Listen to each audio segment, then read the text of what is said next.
Hello friends, आप देख रहे हैं आपका चैनल शेयर बाजार विद आयुष। और दोस्तों बात करेंगे इस वीडियो में टाटा मोटर्स और टाटा पावर दोनों स्टॉक के बारे में। शुरुआत करेंगे टाटा मोटर्स से। वैसे देखा जाए टाटा मोटर्स ने फ्राइडे के सेशन में काफ़ी उतार चढ़ाव बड़ा मूव दिया। शुरुआत में दोस्तों स्टॉक 810 रुपये 90 पैसे पर ओपन होता है एंड डेफिनेटली मार्केट तेज़ी नीचे जाता है तो स्टॉक भी तेज़ी नीचे गया, लेकिन जैसे बाजार रिकवर कर गया ये भी पूरा रिकवर कर गया। एंड ओवरऑल हम कह सकते हैं कि ब्रेक इवन पे ही जाकर शेयर ने ऐसे क्लोजिंग दी तो कुछ खास आपको फर्क पड़ता हुआ नजर नहीं आया। पिछला हफ्ता हम कह सकते हैं वॉलेटाइल था, ओवरऑल स्टॉक 0.41% टूटा है। लेकिन अभी भी दोस्तों इस साल की शुरुआत में अगर आप स्टॉक को ओवरऑल मूव देखेंगे तो करीबन 2.5% के रिटर्न्स कंपनी डिलीवर करें। कुछ इंपॉर्टेंट न्यूज़ की बात कर लेते हैं दोस्तों, जो टाटा मोटर्स के ऊपर निकल कर आई है। तो टाटा मोटर्स ने दोस्तों यहाँ पर डी रजिस्टर करने के लिए पूरा यहाँ पर प्रोसेस हो चुकी है एंड ओवरऑल कंपनी ने भी कहा है कि Tata Motors has sought to deregister all its US listed securities from the country's capital markets after meeting the set criteria for the action. आपको पता है दोस्तों टाटा मोटर्स का एक पहले एडीआर जो है वो काम करता था एनवाईएसी में, न्यूयॉर्क स्टॉक एक्सचेंज में। तो उस एडीआर को पहले तो दोस्तों टाटा मोटर्स ने हटाया और अब दोस्तों वो जो एडीआर था वो तो ऑलरेडी हट चुका है, लेकिन टाटा मोटर्स की कुछ सिक्योरिटीज़ वहाँ पर जो पूरी लिस्टेड थी अब उसकी प्रोसेस कंप्लीट हो चुकी है। तो अब टाटा मोटर्स को कुछ भी यहाँ पर हम कह सकते हैं जो एक्सचेंजेस को देखिए क्लैरिफिकेशन देने पड़ते थे तो उधर ये एनवाईएसी भी आ जाता था। तो अब वहाँ पर कुछ नहीं करना पड़ेगा बिकॉज अब American depository shares Tata Motors के हट चुके हैं। जो इनका एक फॉर्म होता है 15F, वो दोस्तों यहाँ पर कंपनी ने फाइल कर दिया है ऑलरेडी। तो ये एक सबसे इंपॉर्टेंट बात है यहाँ पर। तो ये तो न्यूज़ थी, लेकिन एक अच्छी न्यूज़ का निकल कर आई है। टाटा मोटर्स ने दोस्तों अपनी यहाँ पर पहला एक टीज़र निकाला है अपनी कार का, जो होने वाली है फर्स्ट सीएनजी एएमटी कार्स। जी हाँ, ये एक ऐसी कार होने वाली है जो सीएनजी पर आपको चलती हुई नजर आएगी और ये टाटा मोटर्स ने यहाँ इसकी डिटेल्स भी अनाउंस कर दी है। ये दोस्तों फर्स्ट सीएनजी एएमटी कार होने वाली है जो कंपनी ने यहाँ पर बनाई है, जो इक्विप्ड होगी सीएनजी व्हीकल के विद एन एएमटी ट्रांसमिशन। और बुकिंग ओपन हुई है for Tiago and Tiago first CNG AMT. ये साफ साफ दोस्तों अब निकल कर आया है। तो ये अपने आप में देखिए कंपनी बढ़िया काम कर रही है बिकॉज आपको पता ही है कि किस तरीके से अब पेट्रोल डीजल की व्हीकल से ऊपर उठ के कंपनी इलेक्ट्रिक व्हीकल और अब सीएनजी पर काम करती हुई नजर आ रही है। इसके लिए दोस्तों कंपनी ने एक जो शुरुआती बुकिंग अमाउंट निकाला है वो करीबन 21,000 रुपये का निकाला है। और ये जो टियागो है वो बेसिकली 3 वेरिएंट्स में आएगी, X T A C N G, X Z A plus C N G, X Z A N R G. और वहीं टिगोर दोस्तों आएगी X Z A C N G और X Z A plus C N G के model के अंदर। ये दोस्तों कंपनी ने बताया कि इन सब के लिए बुकिंग्स भी अब कंपनी ने स्टार्ट कर दी है। तो ये भी अपने आप में बढ़िया बात है बिकॉज दोस्तों जो कंपनी जितने नई चीज़ें लाएगी वो उतना बढ़िया है। और नो डाउट देखिए ये बात आपको समझनी पड़ेगी, टाटा मोटर्स के लिए हम कह सकते हैं जो सिचुएशन है वो चेंज कैसे हुई बिकॉज कंपनी ने अपने आप को शिफ्ट किया। जो देखिए पहले डीजल और पेट्रोल की व्हीकल्स बनाती थी उससे शिफ्ट करके ईवी में लाए। और ईवी में दोस्तों आपको पता है टाटा मोटर्स अभी प्योर लीडर है। ऑलमोस्ट कंपनी के पास 80% से ज़्यादा का मार्केट शेयर है। ज़रूर देखिए कि 80% का मार्केट शेयर कितने समय तक टिक पाएगा, ये सब क्वेश्चन पूछते हैं। तो इसमें कोई डाउट नहीं है कि देखिए 80% का मार्केट शेयर पूरे लाइफ लॉन्ग टिक नहीं सकता है, राइट। क्योंकि अभी बहुत सारी ऐसी कंपनीज है जो ईवी में अभी आपको आती हुई नजर आने वाली है, राइट। तो वो भी मार्केट शेयर थोड़ा बहुत तो लेगी, किससे? टाटा मोटर्स से लेगी, ऑब्वियस सी बात है। तो ये ज़रूर है कि टाटा मोटर्स के पास जो जितना मार्केट शेयर अभी है उतना नहीं रह पाएगा, लेकिन ये बात ज़रूर है कि क्योंकि इनके पास ये एफएम है यानी फर्स्ट मूवर एडवांटेज है। तो इसलिए कंपनी के लिए इंपॉर्टेंट है कि वो फर्स्ट मूवर एडवांटेज को कायम रखे, जितना था उतना को उतना रखे, ताकि वहाँ पर कंपनी अपने आप को और एक्सपांड करती है। बिकॉज कंपनी ने ये भी साफ साफ कहा है कि कंपनी आने वाले समय के अंदर काफ़ी सारे देखिए वेरिएंट्स निकालने वाली है जो इनकी इलेक्ट्रिक व्हीकल से अपने पोर्टफोलियो को इंक्रीज करने वाली है। तो ये अच्छी बात है कि दोस्तों कंपनी वे अहेड है इनके कॉम्पिटिटर्स से। और यही देखिए मुझे लगता है कि एफआईआईज को भी दिख रहा है, इसलिए दोस्तों एफआईआईज अपनी स्टेक लगातार इंक्रीज कर रहे हैं। अभी देखिए जो डेटा निकल कर आया है उसमें एफआईआईज की जो हिस्सेदारी है वो करीबन 18.62% हो चुकी है, नहीं 18.50% की भी ऊपर निकल चुकी है। एंड लगातार दोस्तों एफआईआईज जो है वो हर क्वार्टर में अपनी स्टेक इंक्रीज कर रहे हैं। और ये अगर आपको यकीन होता है आप खुद देख सकते हैं, दिसंबर में एफआईआईज की स्टेक 13.89% थी, उसके अगले क्वार्टर में 15.34 हुई, देन 17.72 हुई, देन 18.40 हुई और अब 18.62 हो गई है।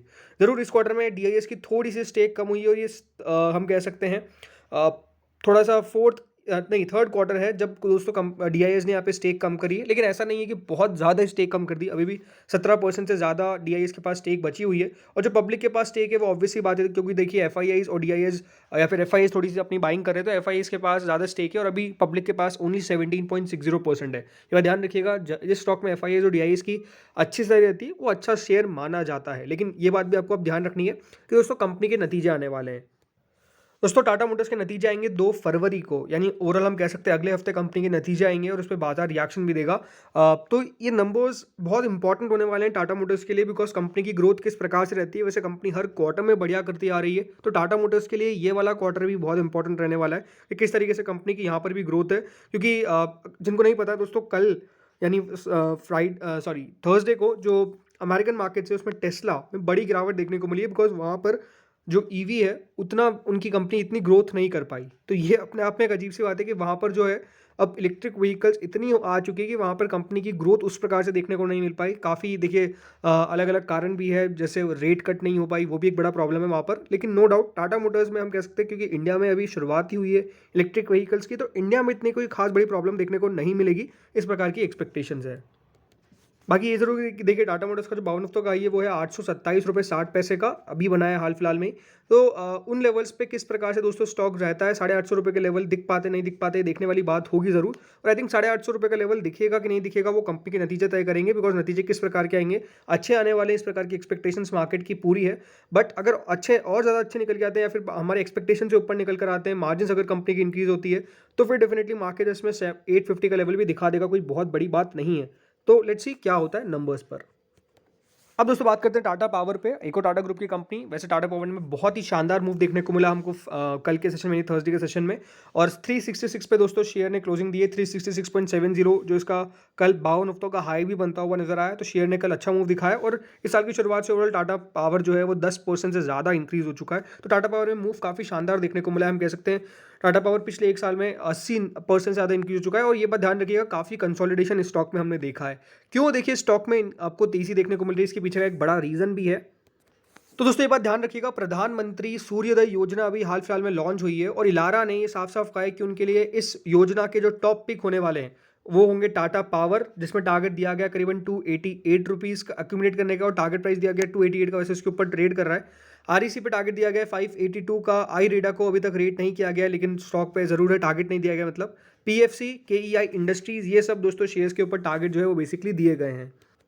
देखो उनका यही मानना है कि टाटा जो जो भी टाटा पावर नहीं, सब जो भी कंपनीज देखी उनके द्वारा बताई गई है इस new roof top solar scheme से। बिकॉज ये बात ध्यान रखिएगा, जो सूर्योदय योजना है उसमें सोलर पैनल्स सरकार लगाने के लिए प्रमोट करेगी। ऑलमोस्ट 1 करोड़ का टारगेट रखा गया है, तो ये अपने आप में बहुत बड़ा टारगेट है। तो इनका ये मानना है कि इससे दोस्तों जो कंपनीज है 1 करोड़ हाउस होल्ड्स में जब लगेगा, तो एक्सपेक्ट है कि उनके पास काफ़ी यहाँ पर ऑर्डर्स आने वाले हैं सोलर पैनल्स के, capital goods, structural steel pipes, consumers durables, electrical companies, इन सबको काफ़ी फ़ायदा होने वाला है। और पावर फाइनेंसिंग प्लेयर्स को भी इसमें काफ़ी ज़्यादा फ़ायदा नज़र आने वाला है इस पूरी स्कीम के अंदर, राइट। तो इसीलिए दोस्तों इलारा सिक्योरिटीज़ ने यहाँ पर बताया कि जो पूरा इन्वेस्टमेंट है 10 गीगावाट की एनर्जी के लिए ऑलमोस्ट 55,400 करोड़ रुपए लगते हुए नजर आएंगे। इसीलिए टाटा पावर उनमें से एक शेयर है जहाँ पर वो मानते हैं कि अपॉर्चुनिटी दिख सकती है और शेयर को फ़ायदा होता हुआ नजर आ सकता है। उन्होंने कहा कि we see a funding opportunity of ₹25,000 crore, mainly benefiting power finance companies. Among losers expect distribution utilities to see a hit of ₹8,700 crore in revenue। ये दोस्तों उनके द्वारा साफ साफ बताया गया है। और इसलिए दोस्तों यहाँ पे एंटिसिपेट करता है कि इस पूरा 10 गीगावाट ऑफ सोलर रूफटॉप जो लगेंगे, इसमें Tata Power, Sterling Wilson, Adani Enterprises, Borosil Renewable, ये सब कंपनीज है जो कुछ बेनिफिट होती हुई नजर आएगी सबसे ज़्यादा इस प्रकार की एक्सपेक्टेशन है। बिकॉज इससे ऑलमोस्ट 30,000 टन तक का भी दोस्तों स्टील के लिए भी जनरेशन आपको होता हुआ नजर आएगा। तो काफ़ी सारे ऐसे सेक्टर्स है, सिर्फ एक ही सेक्टर नहीं है, पावर सेक्टर ही नहीं है, पावर फाइनेंसिंग कंपनीज भी है, स्टील कंपनीज भी है, जिनको इससे सीधा सीधा फायदा होता हुआ नजर आने वाला है। बाकी टाटा पावर की भी देखिए अपडेट हुई है शेयर होल्डिंग पैटर्न। तो टाटा पावर में ओवरऑल एफआईएस का स्टेक थोड़ा सा कम हुआ है, 10% था, अब 9.85% पर आ चुका है। एफआईएस का स्टेक देखा जाए तो वैसे लगातार बढ़ रहा है। पहला क्वार्टर है जहां पर जो एफआईएस का स्टेक है वो थोड़ा सा नीचे आया है, कोई ज़्यादा नीचे नहीं आया। डीआईएस ने अपना स्टेक बढ़ाया है और डीआईएस लगातार दोस्तों हम कह सकते हैं टाटा पावर में स्टेक बढ़ाती जा रही है और ऑलमोस्ट अब 16% से ज़्यादा डीआईएस का स्टेक हो गया है इस शेयर के अंदर। पब्लिक का भी दोस्तों जो स्टेक है वो बेसिकली कम हुआ है, 26.87% पे आ चुका है। पब्लिक का स्टेक लगातार कम होते जा रहा है। तो यहाँ पर भी हम कह सकते हैं लगातार दोस्तों जो एफआईआईज और डीआईआईज है उनकी खरीदारी चालू है। एफआईआईज ने जरूर इस बार कम किया, लेकिन लगातार बाइंग कर रहे थे, और डीआईआईज का तो स्टेक लगातार इंक्रीज होता हुआ नजर आता है। तो ये अपने आप में एक पॉजिटिव बात है ही। बाकी फ्रेंड्स टाटा पावर के तो नंबर्स इनको नहीं पता, याद रखिएगा 9 फरवरी वो डेट होने वाली है जब टाटा पावर के नंबर्स निकल के आएंगे। टाइम जरूर है, अभी काफ़ी टाइम है जब टाटा पावर के नंबर्स निकल के आएंगे। लेकिन टाटा पावर के लिए एक और अच्छी बात क्या होने वाली है, याद रखिएगा, वो है फ्रेंड्स बजट। इस बार बजट के अंदर जो पूरा रिन्यूएबल एनर्जी सेगमेंट है उसको काफ़ी मोमेंटम देखने को मिल सकता है। याद रखिएगा ज़रूर, इस बार इंटरिम बजट होने वाला है, लेकिन एक्सपेक्टेशन यही है कि जो पावर सेगमेंट है उसको सिग्निफिकेंट बूस्ट मिलेगा इस बार के बजट के अंदर। ऑलमोस्ट 58% उनके एलोकेशन में इंक्रीज हमको देखने को मिल सकता है, तो ये अपने आप में बहुत मोटा इंक्रीज है। ऑलमोस्ट 20,670 करोड़ का इंक्रीज हमको देखने को मिल सकता है। इस प्रकार के एक्सपेक्टेशन जो है वो एनालिस्ट लगाकर चल रहे हैं। तो इसलिए ये बात ध्यान रखिएगा, इस पूरे हफ्ते के अंदर जो रिन्यूएबल एनर्जी स्पेस के स्टॉक्स है उनके अंदर काफ़ी एक्शन देखने को मिल सकता है, जस्ट बिकॉज ये एंटिसिपेशन है कि एक अच्छा खासा इजाफा सरकार कैपेक्स में कर सकती है रिन्यूएबल एनर्जी के लिए, और किस तरीके से सरकार को प्रमोट करना है उसके लिए भी सरकार का फोकस रहेगा। और ये बात ध्यान रखिए, फोकस क्यों रहना ज़रूरी है, बिकॉज सरकार का यहाँ पर नेट ज़ीरो कार्बन का टारगेट है। और देखिए, क्योंकि आपको पता ही है अभी लगातार देखिए COP28 मीटिंग हुई, वहाँ पर भी ये टारगेट था कि किस तरीके से वर्ल्ड को एक फिर से अच्छा बनाया जाए, बिकॉज जो पॉल्यूशन है वो अपने आप में काफ़ी एक बड़ी प्रॉब्लम है जो सब देशों के लिए चिंता है। तो इसलिए दोस्तों यहाँ पर सरकार का इस पूरे सेक्टर के ऊपर फोकस करना एक लाजमी सी बात है, कोई बहुत बड़ी मैथ साइंस नहीं है कि क्यों सरकार इन सेक्टर पे फोकस करने वाली है। बाकी फ्रेंड्स, क्योंकि टाटा पावर मोमेंटम में है तो ज़रूर ये हफ्ता भी टाटा पावर में तेज़ी रह सकती है, इस प्रकार की एक्सपेक्टेशन हम कर सकते हैं। 375 एक हर्डल ज़रूर हो सकता है, जिसको किस तरीके से स्टॉक क्रॉस करेगा वो देखने वाली बात है, क्योंकि स्टॉक अभी करंटली 32.79 की प्राइस टू अर्निंग पे ट्रेड कर रहा है। बट यही है कि इनके नंबर्स अगर अच्छे निकल कर आएंगे और कंपनी की परफॉर्मेंस बढ़िया रहेगी तो बढ़िया बात है, क्योंकि ऐसा कोई खास प्रॉब्लम नज़र नहीं आती है। तो दोस्तों, इस वीडियो में इतना ही था। होपफुली आपको वीडियो बढ़िया लगा होगा। अगर लगा तो लाइक कर देना, चैनल से पहली बार जुड़ो सब्सक्राइब कर देना। Thank you friends for watching this video.